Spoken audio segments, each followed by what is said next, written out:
Hey everybody, Tom here, and today I want to teach you how I store and how to set up the game Cubitos. I think it's pronounced Cubitos. I want to pronounce it Cubitos, but it doesn't matter. It's the title of a game. Anyway, what we're going to do is I'm going to show you how I store this thing because this game actually comes with storage boxes, and I will discuss those and why I don't use them and how I actually store it, and then I'll show you how I set up. So we're going to go ahead and take off the lid. And what I want to say is I usually, as I set up games, I like to talk about the rule books. I thought the rule book was pretty good. I kind of had to read it twice just because the game has some fiddliness to it, and that does translate into the rules a little bit. But there are lots of pictures. It's nice and bright. I think they have things pretty well laid out here in the rule book, but like I said, a little bit of the fiddliness kind of does translate into the rule book, which, it makes sense, but I guess it's worth noting. They do have kind of this like frequently asked questions things here, and then they do have clarifications for every single one of the cards that we'll see in the game, as well as instructions on how to assemble the boxes I'm about to show you. And then they do have a summary here on the back. And then they do also have another rules summary here like this. And there is one thing I wish they would have included. I'll mention it during setup, but we'll go ahead and get started. So after we get through those, you're going to see two different boards that are tracks that are double-sided. So one of them looks like this on one side, this on the other. So this is a racing game, and it's awesome that they've included 4 tracks, and that's a really easy way to expand the game. What we're going to do for this video, because I'll be teaching you how to play the game, is we're going to use the introductory track. It doesn't have some of the extra things that the other tracks do. This one's just super straightforward, great for learning the game. It's called Nothing Goes Right. And so let's see, how do I want to put this? Let's go ahead and put this way, like that. A couple other things we're going to find is we're going to see some player boards, and these player boards are in 4 different colors. You could tell these big arrows right here. Now, I actually did make a solo scenario for this game, and I'm planning on making a video for that, and that kind of feels like a 2-player game. I think this game is there's one specific color of die that makes this more interesting as a 3-player game. So I'm going to try a 3-player game for this one, and we'll see how that goes. So I'm going to do blue, red will be in the middle, and yellow over here.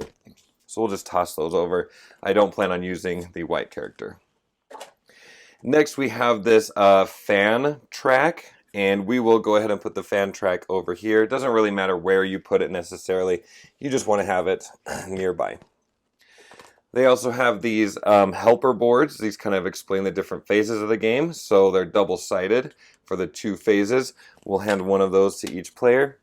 And you can see, if you're familiar with this game already, how I store this differently than how you can store it if you want to use what they provide.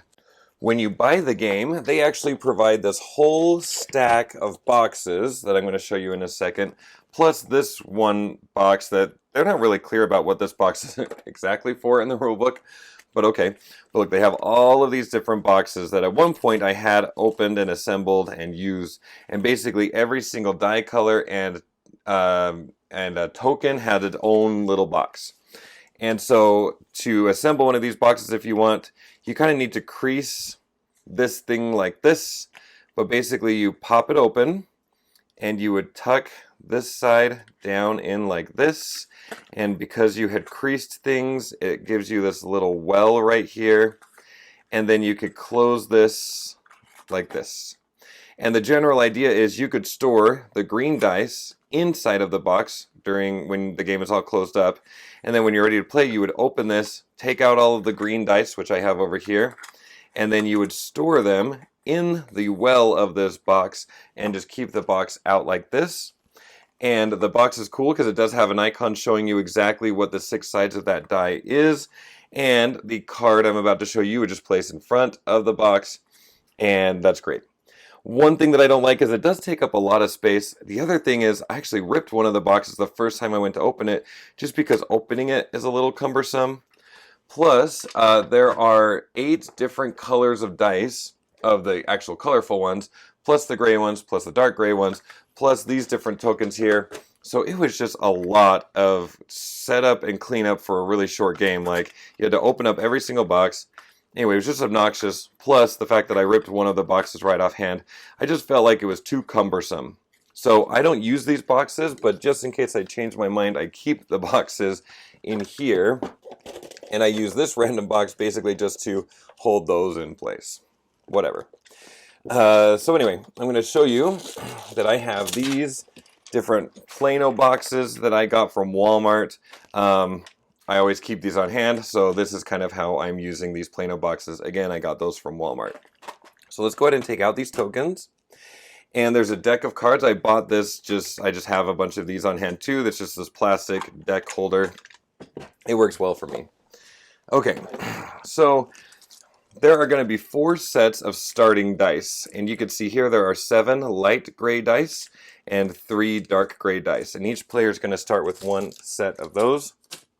So I'll hand those out. There are these tokens here.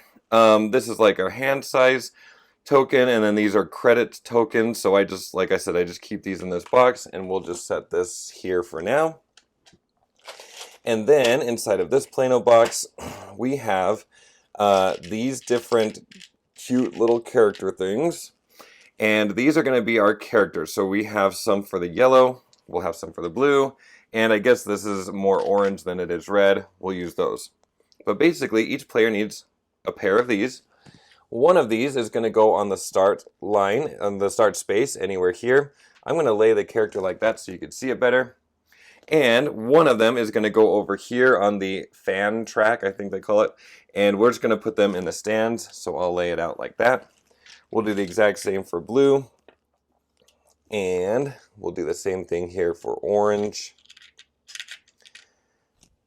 I'll probably call them red often because if you've watched my channel before, I always use red and blue players. Sure, it doesn't matter where they go on that starting space, it's basically one space. And then I just keep all of these different dice out like that. It's a lot faster to just be able to open this Plano box and have it ready to go. You're going to have 1 starting player die. I'm going to hand that to the blue player. They're going to start us off being the starting player this round, and I'll put the dice over there for a second. The next thing we're going to need to do is we're going to need to pick 1 card of each color matching these colored dice. If you've ever played Quacks of Quedlinburg, this game is, I think, pretty inspired by that. It's just a dice version. And so what we have here is a full deck of cards. I'm going to set these aside for now. A full deck of cards, and you can see that there are several cards for each color dice. So there's all these green ones. These blue dice match that color there. Brown, purple, red, yellow, white, orange. Okay, so you have several cards, 1 for each color. And every one of these cards is going to have a different cost, a different ability, really adding a lot of variety to what you can do in this game. Now, what you need to do is you need to get 1 card of each color. I'm going to be using the cards that they recommend that you start with if this is your first game. That'll make it really easy to teach. And they have these things listed here in the rule book. Let me show you right here. They basically say for your first game, use these cards here, and then they give you a whole bunch of other games if you want to do a championship. There's different types of sets, or you could really shuffle them up and do your own thing. They just give you some suggestions on how to make sure you're picking a good set of cards that things like aren't too cheap or too expensive, and then you have different types of abilities that show up. So with that said, I just went ahead and I have these set aside already because they are the starting deck. And so basically you just want to kind of lay them out probably near the dice so that everybody can read them. There are 7 of these. Oh man, do you know what here's what we'll do. We're going to put them in numerical order from least to greatest. Just so when we are able to buy dice during the game, that's always a nice way to have things organized so that you can quickly reference what you can afford. Let's just do a little setup on the player areas. There's not too much to do, but if you've ever watched my videos before, you will know that I really like to lay a colored paper underneath the play area for the players. Because I'm going to be playing 3 characters and the camera is going to be bouncing around a lot, I hope that that color will just add a little extra emphasis on where we are. I don't know that this arrow is going to be sufficient, but we're going to go ahead and take our starting dice. And we'll place them right here. I mentioned earlier that there are 10 of them. The blue player is also going to have this starting die, and we will put this right here. We can quickly do the same thing for the red player. Lay this out. Crack this open, put all of these dice here in the draw pile. Set that there. And one for the yellow player. So you can pick which player you like the best.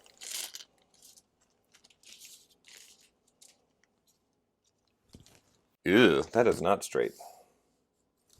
And there you have it. We are ready to play a 3-player game of Cubitos. And I'm very excited. I really am enjoying this game a lot. As I said, I was enjoying it enough that I went ahead and made a solo variant so that I could play more. If you're interested in seeing me play the 3-player game, there's a link in the description of this video.